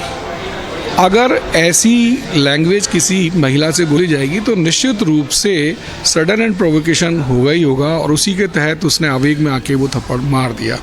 हमने कोर्ट को ये बताया कि असलियत ये है कि आपके सामने ये अरेस्ट होकर आ गई, पर पुलिस ने इनके खिलाफ, सीआईएफ के और गिरिराज प्रसाद के खिलाफ एफआईआर रजिस्टर कर ली है। अब जब दोनों केसेस का इन्वेस्टिगेशन होना है तो उससे ये तय होना है कि वास्तव में किसकी गलती थी या किसकी गलती नहीं थी, क्योंकि अगर ऑन ड्यूटी उसको थप्पड़ मारा होता बिना किसी बात तो समझ में आता, पर अगर सीआईएसएफ का एएसआई जो रक्षक है, भक्षक बनने का काम करेगा और ड्यूटी से हटके अगर उसने सेक्सुअल हरेसमेंट से रिलेटेड कोई एक्टिविटी की है तो वो ऑन ड्यूटी नहीं माना जाएगा। तो ऐसी स्थिति में उसको ये फ़ायदा नहीं मिल सकता कि वो ये कहे कि साहब ऑन ड्यूटी मेरे साथ कोई ऑफेंस कमिट हो गया है। इन सब बातों को कंसीडर करते हुए, साथ ही अब कोई इन्वेस्टिगेशन पेंडिंग नहीं है, कोई रिकवरी नहीं होना, प्रीवियसली इसके खिलाफ कोई केसेस नहीं है, तो आज ऑनरेबल कोर्ट ने बेल ग्रांट कर दी। दीपक जी, एक और अहम सवाल यहाँ पे आता है कि जिस गेट से वो अपने ड्यूटी के लिए जाने की कोशिश कर रही थी, हमने आपसे पहले भी बात किया इस पे, आपने कहा कि वो उनका रेगुलर विजिट है, पर इसमें सीआईएसएफ का वर्जन है कि उस गेट पे वो फीमेल स्टाफ जो फ्रिस्क करते हैं, स्क्रीन करते हैं, उनको डिप्लॉय नहीं करते क्योंकि उस गेट से रेगुलर फीमेल वर्कर्स का आना जाना नहीं रहता। इस पे क्या कहेंगे? ये सीआईएसएफ का एक डिफेंस वर्जन है। मुझे समझ नहीं आता कि एयरपोर्ट पर जितने भी गेट्स हैं वहाँ स्पेसिफाई नहीं है कि यहाँ से मेल जा सकता है, यहाँ से फीमेल जा सकता है। जैसे कि आपको उन्होंने बताया कि अगर कोई फीमेल स्टाफ आती है तो वो अपने फीमेल जो सीआईएसएफ के एम्प्लॉयज़ हैं उनको बुलाते हैं। तो ये स्थिति एक बात तो स्पष्ट करती है कि कोई फीमेल स्टाफ वहाँ पर नहीं था, और उस फीमेल स्टाफ नहीं होने का फ़ायदा उस गिरिराज प्रसाद एएसआई ने उठाया, और वो फ़ायदा उठाते हुए उसके साथ सेक्सुअल हरेसमेंट से रिलेटेड ऑफेंस कमिट किया। यही वजह है कि उसको उस समय गुस्सा आया और उसने थप्पड़ मार दिया। ये हर आदमी का एक अपना टेम्परामेंट है, मानसिकता है। अगर किसी महिला को ये शब्द कहा जाए तो मुझे नहीं लगता कि वो अपने गुस्से पर कंट्रोल कर पाए, और जब गिरिराज प्रसाद एएसआई ने अपने ड्यूटी से हटके अगर ऐसा कोई ऑफेंस कमिट किया है तो निश्चित रूप से उसके ड्यूटी पर होने के आधार पर कोई फ़ायदा उसे नहीं मिल सकता। ऐसी स्थिति में जब एफआईआर रजिस्टर हो गई तो ये भी तय है कि प्राइमा फेसाई केसेस उसके खिलाफ पेंडिंग है। All right, there's big breaking news coming in right now, viewers. MLA Nagendra has been produced before Justice Santosh Gajanan Bhatt in Yelahanka. Now, the court has ordered Nagendra to remain in ED custody until the 18th of July. So, Nagendra, his custody will continue till the 18th of July, and that's what we are breaking right now. The court has ordered ED custody for Congress MLA till the 18th of July. My colleague Nagendra is joining us live from Bengaluru. Now, Nagendra, tell us the latest. क्या कुछ सामने आ रहा है कर्नाटका के इस बड़े case में? नागेंद्र के लिए मुश्किलें बढ़ती नजर आ रही हैं।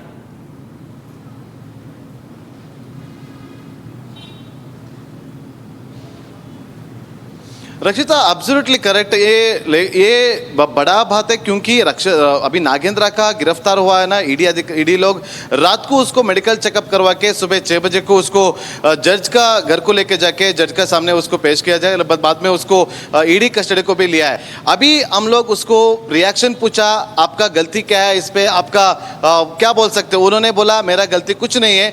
फिर ईडी लोग क्यों आपको अरेस्ट किया पूछा तो वो लोग बोल रहा था, नागेंद्र बोला मेरे को पता नहीं वो लोग क्यों अरेस्ट किया है। लेकिन ईडी लोग ने अभी आज से 6 दिन उसको कस्टडी में रख के बहुत सारा क्वेश्चनिंग करने वाला है, क्योंकि ये उसका पीए हरीश ने बोला है 25 लाख सत्यनारायण वर्मा संधाय के मतलब उसको पैसा दिया है, वो पैसा कहाँ गया, टोटली 35 करोड़ नागेंद्र को गया बोल के एक शक भी हुआ है। इसका वजह से ईडी लोग ने अरेस्ट करके उसको क्वेश्चनिंग स्टार्ट करेगा। और एक बात बोलना है रक्षिता, अभी ये पूरा क्रोर्स टुगेदर पूरा अमाउंट इलेक्शन में उसको यूज़ किया बोल के उसको शक करके ईडी लोग ने उसका भी क्वेश्चनिंग करने वाला है। और एक एमएलए दद्दल, अभी वाल्मीकि निगम मंडली का अध्यक्ष कौन है दद्दल, उसको भी ईडी लोग ने नोटिस देने के लिए तैयार कर रहे हैं। रक्षिता जी, all right, thank you so much again for joining us with the updates coming in the Valmiki scam. Viewers, we will be continuing to track the latest developments in this multi-crore scam. Remember, Nagendra's troubles are only mounting. He is going to remain in ED custody till the 18th of July.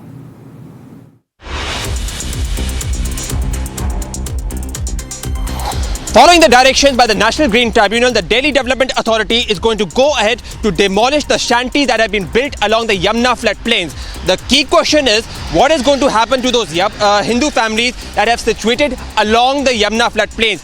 Are there going to be alternate housing that is going to be provided to them? Stay tuned to Republic Media Network as we bring you minute-to-minute update on this developing story.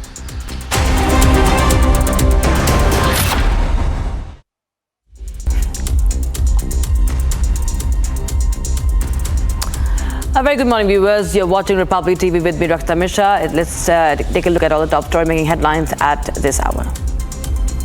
American Pistachio presents cracking news of the hour. ED arrests former minister and Congress leader D. Nagendra in Karnataka Treasury loot case. Nagendra now sent to ED custody till the 18th of July. Union Home Ministry's big move. 25th of June will be marked as Samvidhan Hatya Divas in remembrance of Indira Gandhi's emergency. Political storm in Maharashtra as NDA sweeps 9 of 11 seats in MLC polls after sources reveal that 7 Congress leaders cross-voted.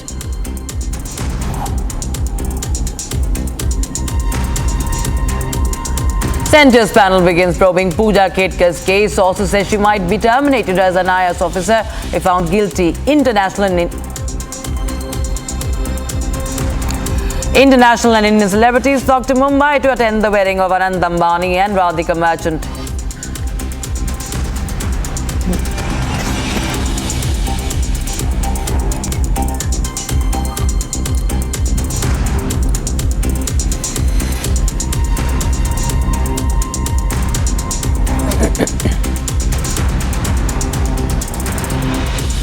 Now, Nepal's Prime Minister Pushpa Kamal Dahal has a crucial vote of confidence in the parliament, prompting him to step down after just 19 months in office. Now, his coalition government collapsed when the largest party withdrew its support, leaving Dahal unable to secure the necessary majority in the House of Representatives. Now, as a result, he now leads a caretaker government until a new one can be formed. Is a report.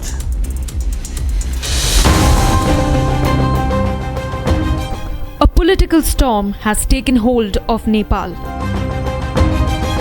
Prime Minister Pushpa Kamal Dahal lost a critical vote of confidence in Parliament. Failing to secure the support of more than half of the members of the House. The sun has set on Pushpa Dahal's 19-month tenure as Nepal's Prime Minister. Dahal will lead a caretaker government until a new government is elected. Dahal was at the helm of the upheaval when the Communist Party of Nepal withdrew support. Dahal lost a key ally. And the ex-Prime Minister now stands as the 13th leader in the past 16 years, adding to an unstable political climate.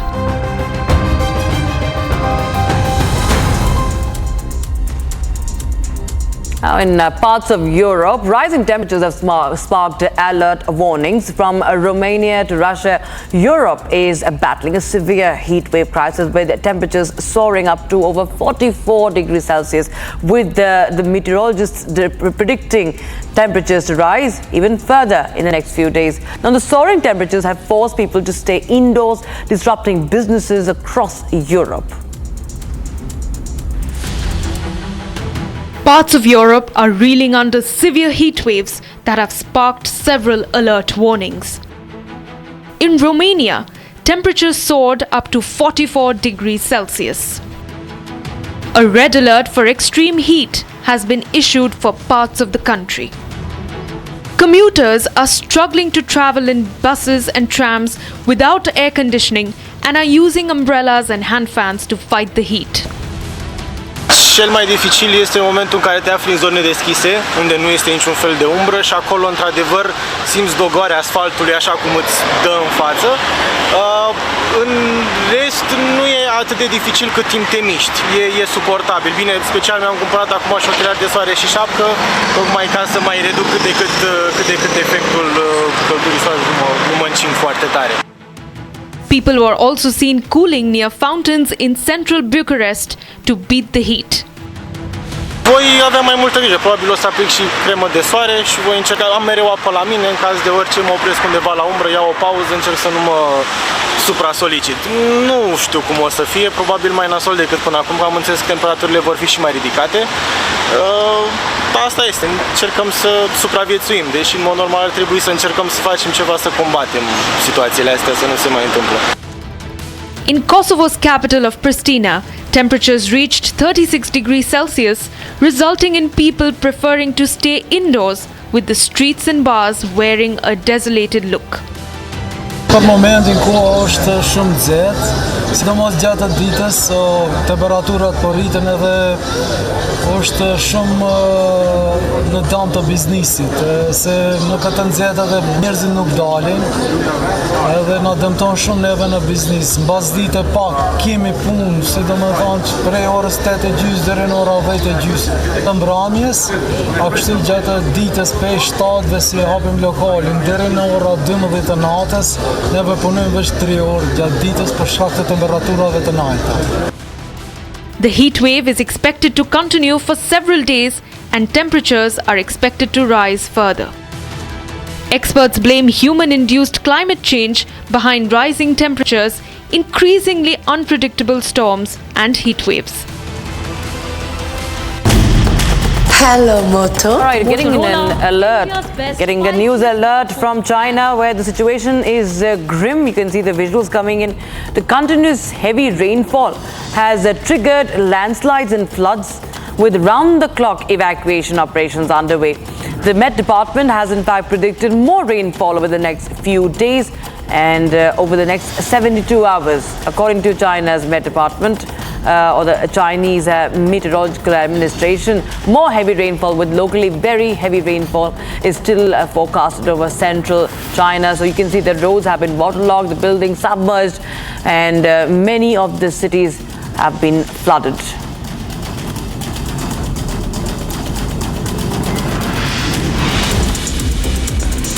And some more news from across the globe. Now, President Joe Biden of the United States is in Michigan, aiming to shore up support from lawmakers, donors and voters as he faces questions about his ability to continue leading. Now, Michigan is crucial in Biden's strategy to win re-election, part of what his campaign calls the Blue Wall States. Now, at a news conference, Biden defended his policy strongly but stumbled over a reference to former President Donald Trump. Despite calls from over a dozen members of Congress for him to step aside, Biden remains focused on his campaign efforts. In a setback for SpaceX, a Falcon 9 rocket experienced its first failure in almost 10 years, resulting in 20 Starlink satellites being placed in the wrong orbit. Now, the incident occurred during Thursday night's launch from California, when the rocket's upper stage engine encountered a malfunction shortly after the liftoff. Now, although the satellites were successfully deployed, communication was established with only half of them. Efforts to correct their orbits were unsuccessful, meaning those satellites are expected to re-enter the Earth's atmosphere and burn up. The Federal Aviation Administration has mandated that SpaceX address the issue before any Falcon rockets can be cleared for future launches. Incident marks a significant challenge for SpaceX, which has maintained a strong track record in commercial spaceflight. The Rwandan President Paul Kagame was greeted with enthusiasm by a crowd of supporters at a campaign rally in Gazabo, just outside Kigali. Now, he arrived standing atop an open van, waving to thousands of cheering supporters. Kagame then stepped off the van and led the crowd in chanting slogans of his party, the Rwanda Patriotic Front. Addressing the supporters, Kagame expressed gratitude in advance for their backing and urged them to stay focused on important issues. Voting him because there are many things he has done in the past, and now he's continuing to do many things in the future. So we are very happy because, as you can see, there are many things that you can count on what our president has done. The situation in Haiti remains dire as gang violence grips the nation, prompting a strong call for peace and stability from local communities. Now, Edem Wosonu, who is a senior official from the UN's humanitarian office, recently visited Haiti to assess the humanitarian situation and discuss solutions with local authorities. And since the assassination of President Jovenel Moise in 2021, gang activity has surged, with reports suggesting they now control a significant portion of the capital. This has led to a spike in violent crimes, including killings and kidnappings, leaving Haitians desperate for a return to normalcy. Responding to the crisis, Haiti requested international assistance, resulting in a multinational effort led by Kenya. Now, over 1,000 police officers are deployed, with the initial contingents already on the ground and more expected from countries like Bahamas, Bangladesh and Jamaica. The UN's intervention aims to restore security and enable the Haitians to reclaim their lives amid ongoing turmoil. Of Haiti are asking for three things. They're asking for peace, they're asking for the gang violence to stop, they're asking to reclaim their country. Children are interacting with several children, also in Bonaïve, in Lekai, but also in Port-au-Prince, asking to be able to go back to school. The children I met want to be doctors, want to be lawyers, want to be teachers, want to be nurses. The people of Haiti are tired of the violence. The people of Haiti want to return to their lives. In response to severe prison overcrowding, Britain's new Justice Secretary Shabana Mahmood has announced emergency measures to avoid a crisis. Following the Labour Party's recent election win, Mahmood emphasised the urgent need to prevent a breakdown in the prison system. The plan includes early release for thousands of prisoners by reducing the mandatory serving time before release. This move aims to alleviate the overcrowding crisis currently gripping prisons in England and Wales. Despite previous efforts by Rishi Sunak's government to ease overcrowding by early releases and using police cells for overflow, the situation remains critical.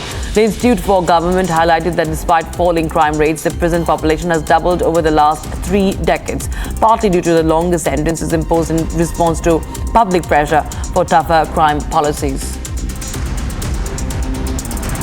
So today I am announcing the government has no option but to introduce a temporary change in the law. Those serving eligible standard determinate sentences will leave prison after serving 40% rather than 50% in custody. I do not take this decision lightly. I fully understand there is risk attached with doing so. But to disguise reality and delay further, like my predecessors did, is unconscionable and will lead to disaster. The recovery efforts are in full swing across flood-ravaged areas of Vermont following devastating flooding. The flooding, described as a raging torrent, caused extensive damage, reaching the back of many of the residences. Now, in the other parts of Plainfield, damage including the collapse of a concrete bridge and subsequent destruction of a nearby apartment building with 5 units has been reported. Now, throughout Vermont, state swift water teams alone rescued approximately 120 residents, with many more saved by local emergency responders.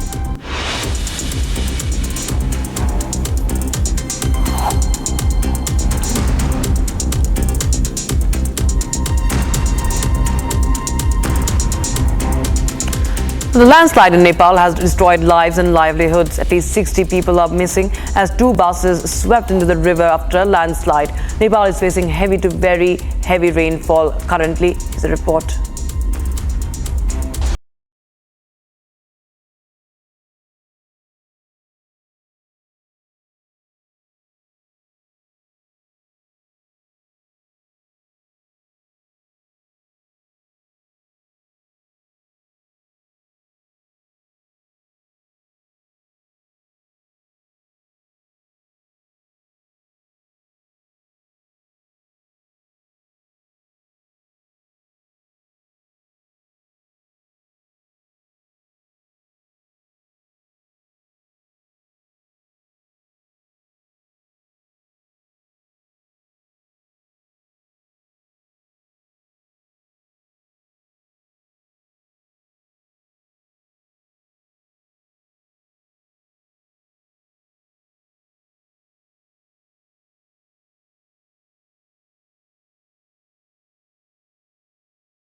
Motorola, India's best 5G smartphone brand. Now in Ukraine, people mourn the victims of a devastating Russian missile strike on a children's hospital earlier this week.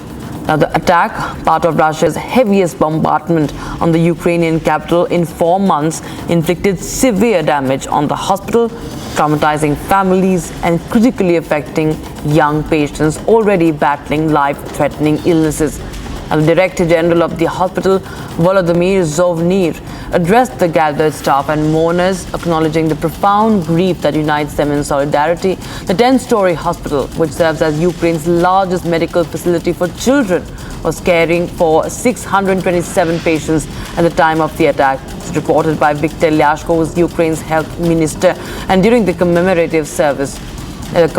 service, the Chamber Orchestra Kiev Classic, under the direction of Chief Conductor Herman Makarenko, performed a moving requiem to honor the lives lost in this tragedy that happened in Ukraine.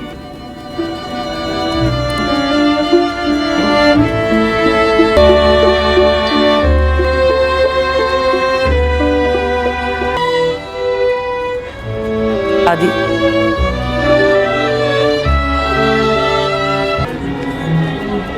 News from Mumbai, viewers. The Jio Convention Centre turned into a global stage of glitz and glamour as the wedding gala of Mukesh Ambani's youngest son, Anant Ambani, unfolded in a spectacular manner. Now, from Bollywood icons to Hollywood stars, political dignitaries and Fortune 500 CEOs, the guest list read like a who's who from around the world. Let's take a look at this dazzling highlight of the opulent affair that has captured international attention.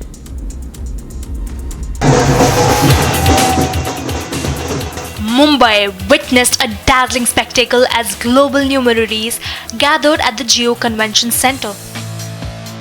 The wedding gala of Mukesh Ambani's youngest son, Anant Ambani, captivated the world stage.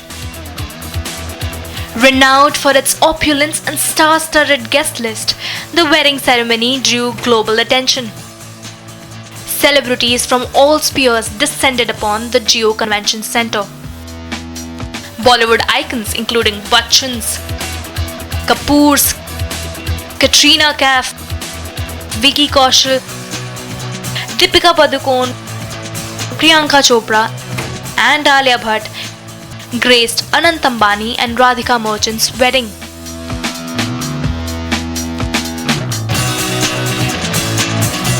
Meanwhile, Hollywood's elite also turned out for the grand occasion.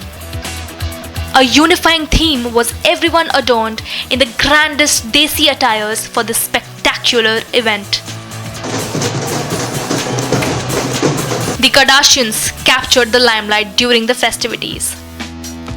Before arriving at the venue, they immersed themselves in local culture by ditching their luxury cars for an auto rickshaw ride.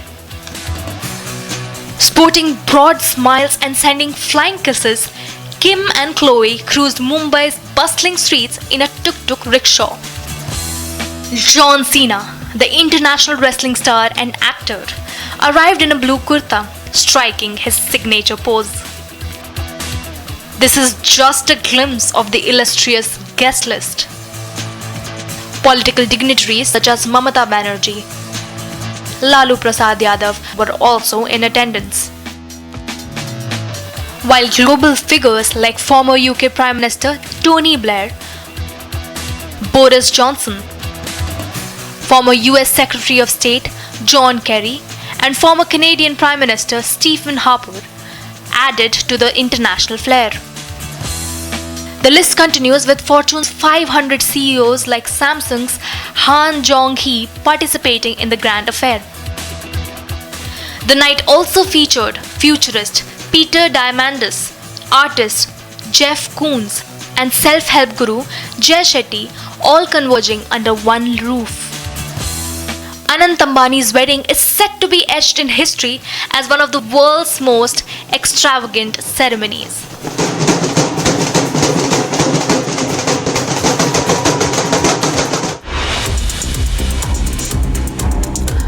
So as the Ambani couple, Anant and Radhika, tied the knot, several top-notch people Top-notch personalities from various fields of entertainment, sports and politics were present to bless the newlywed couple.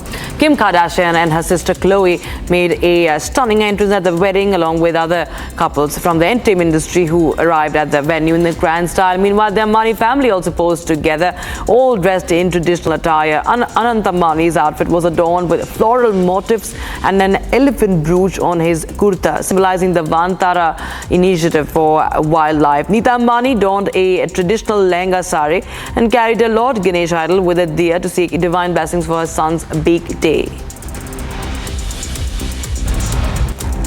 New Mexico judges have put an end to Alec Baldwin's involuntary manslaughter case. The case concluded on the third day of trial with a decision that it cannot be refiled.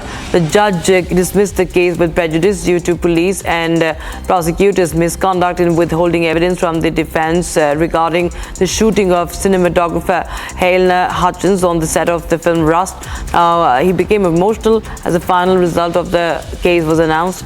The judge said that the late discovery of this evidence during trial has hindered its effective use and has also affected the fundamental fairness of the proceedings. Now, the defense argued that the prosecution hid evidence from them, related to the ammunition possibly connected to the shooting. However, the prosecution says that the ammunition was not related to the case and was not concealed. Actor Idris Elba, alongside King Charles and newly appointed Prime Minister Sir Keir Starmer, convened in London to engage with young people on pressing issues they encountered today. The event, held at St James Palace, focused on topics such as youth violence, mutual support, and the significance of mentorship. Now, many of the attendees were young individuals who had collaborated with the King's Trust, previously known as the Prince's Trust. Now, the gathering aimed to foster meaningful discussions and explore solutions to challenges faced by the youth. Home Secretary Yvette Cooper and Culture Secretary Lisa Nandy were also in attendance, underscoring the government's commitment to addressing youth-related issues and supporting initiatives that empower young people. The event highlighted the collaborative efforts of public figures, leaders and organizations.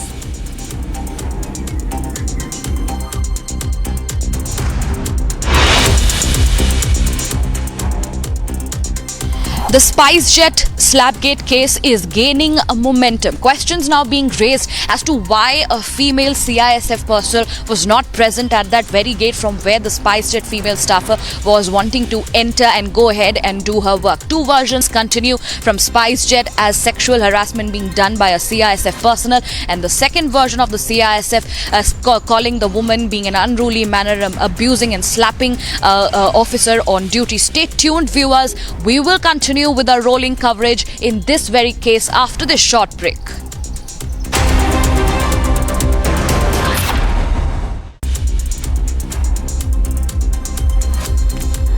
And Novak Djokovic is on the brink of tennis history at Wimbledon. The Serbian star secured a commanding win over Italy's Lorenzo Musetti, now setting up a showdown with Carlos Alcaraz in the final.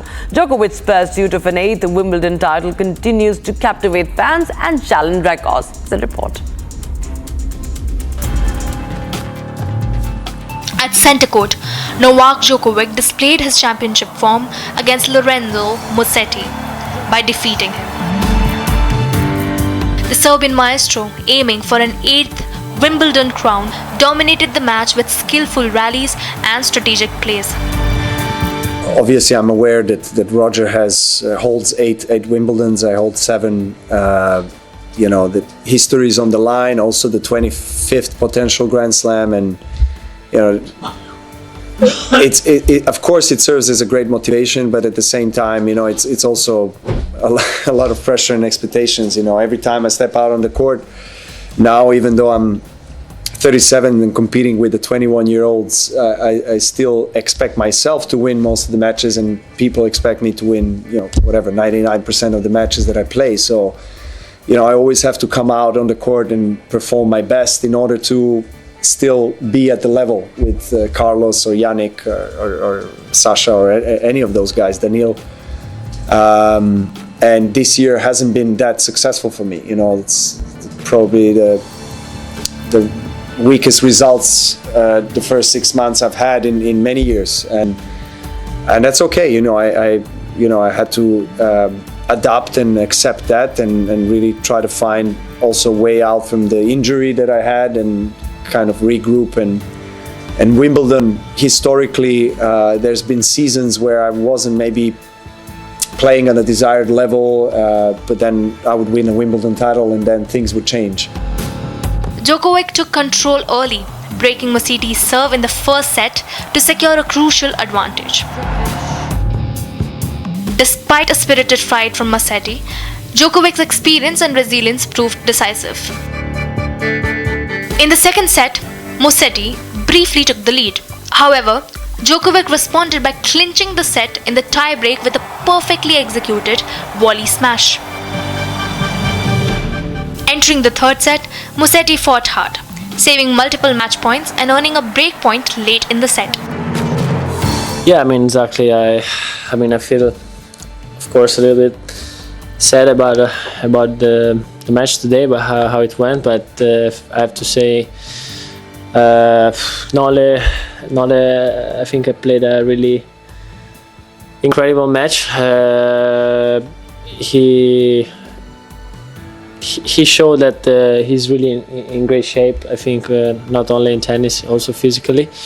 So I don't have much to say about my game because I think I did pretty well almost everything. I have to say just that I go home with a lot of positive things to bring and positive feelings, and it has been 2 amazing weeks for me, and was really surprising how I could stay at his level today, and proud of what I have achieved in this tournament. Yet Djokovic remained composed under pressure, closing out the match with his trademark determination. Djokovic's celebration after the win sparked mixed reactions from the crowd, with some spectators booing as he paid homage to his daughter Tara by playing his racket like a violin. I had tremendous support, of course, from my family members. My wife has been with me for many, many years. Now my children has been an incredible journey.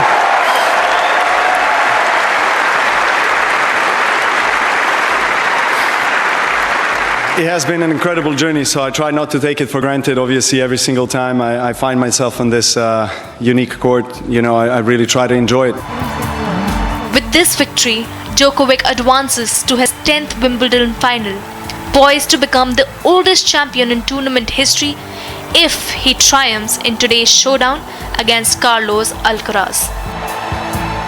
He's deservedly one of the greatest 21-year-olds we've ever seen in this sport, and we're going to see a lot of him for sure in the future, no doubt.